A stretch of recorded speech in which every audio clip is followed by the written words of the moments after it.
মুক্তিযুদ্ধের আকাঙ্ক্ষায় জাতীয় ঐক্য এখন সময়ের দাবি প্রখ্যাত সাংবাদিক ও বীর মুক্তিযোদ্ধা আবু সাইদ খান। হাকিকুল ইসলাম খোকন, বাপস নিউজ।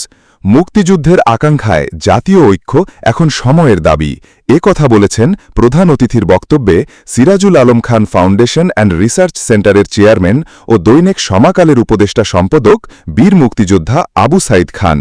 মহান মুক্তিযুদ্ধের ইতিহাসের দলীয়করণ, পারিবারিকীকরণ ও ব্যক্তিকরণের ফলে বিচ্যুতি বিপর্যয় তৈরি হয়েছে। মুক্তিযুদ্ধ পরবর্তী সময়ে কাঙ্ক্ষিত বাংলাদেশ আমরা গড়তে পারিনি। তার মানে এই নয় যে পাকিস্তান ভালো ছিল। ভোটারবিহীন ও রাজনৈতিক দলসমূহের অংশগ্রহণ ছাড়া নির্বাচন ও লুটপাটের মতো একটি অরাজক পরিস্থিতি থেকে জুলাই আগস্টে ছাত্র জনতার গণ অভ্যুত্থানের মধ্য দিয়ে দেশের মানুষ একটি পরিবর্তনের স্বপ্ন দেখেছিল। নানান ত্রুটি বিচ্যুতি রয়েছে। তার মানে এই নয় আগে ভালো ছিলাম। ছাত্র জনতার স্বপ্ন পূরণে তাই মুক্তিযুদ্ধের আকাঙ্ক্ষায় জাতীয় ঐক্য এখন সময়ের দাবি। খবর বাপস নিউজ। গত শনিবার ৩১ মে ২০২৫ সন্ধ্যায় নিউক্লিয়ারে ও জাসদের প্রতিষ্ঠাতা সিরাজুল আলম খান স্মৃতি পরিষদের আলোচনা সভায় প্রধান অতিথি ও আলোচকবৃন্দ এই মতামত ব্যক্ত করেন।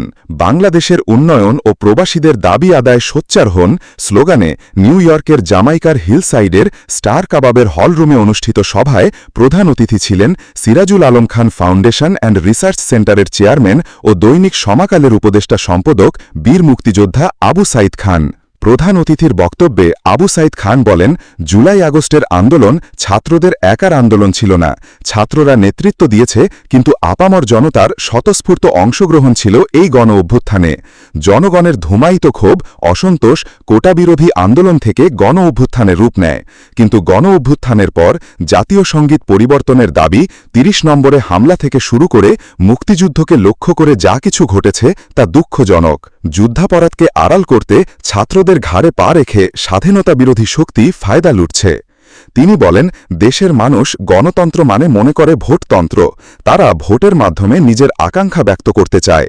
আজকে যে সংস্কারের কথা বলা হচ্ছে, সিরাজুল আলম খান রাষ্ট্র পরিচালনায় জনগণের মালিকানা প্রতিষ্ঠায় সেই রাষ্ট্র সংস্কারের প্রস্তাব করেছিলেন ৪৫ বছর পূর্বে।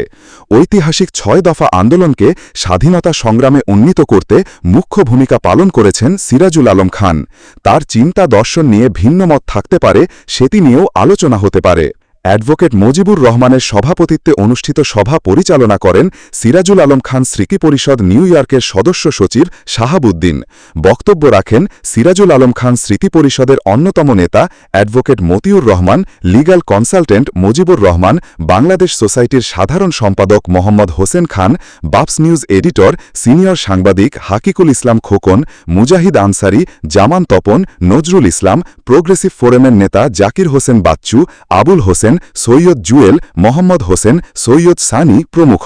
প্রসঙ্গত, সিরাজুল আলম খানের জীবন দর্শন, রাষ্ট্রচিন্তা, স্বাধীনতা সংগ্রামে অনবদ্য ভূমিকা ও নতুন প্রজন্মের কাছে সিরাজুল আলম খানকে পরিচয় করিয়ে দিতে তার দ্বিতীয় মৃত্যুবার্ষিকী উপলক্ষে আগামী ২২ জুন ২০২৫ বিকাল ৬টায় নিউ ইয়র্কের জ্যাকসন হাইটসের জুইস সেন্টারে আলোচনা সভার আয়োজন করা হয়েছে।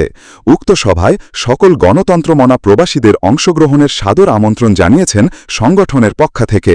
সভা শেষে সবাইকে নৈশভোজে আপ্যায়ন করা হয় এবং ঢাকা থেকে প্রকাশিত দেশ ও প্রবাসীর একমাত্র ম্যাগাজিন ও নিউজ পোর্টাল প্রবাস মেলার একটি সৌজন্য কপি প্রধান অতিথি, প্রখ্যাত সাংবাদিক ও বীর মুক্তিযোদ্ধা আবু সাইদ খানের হাতে তুলে দেন প্রবাস মেলার সিনিয়র প্রতিনিধি হাকিকুল ইসলাম খোকন।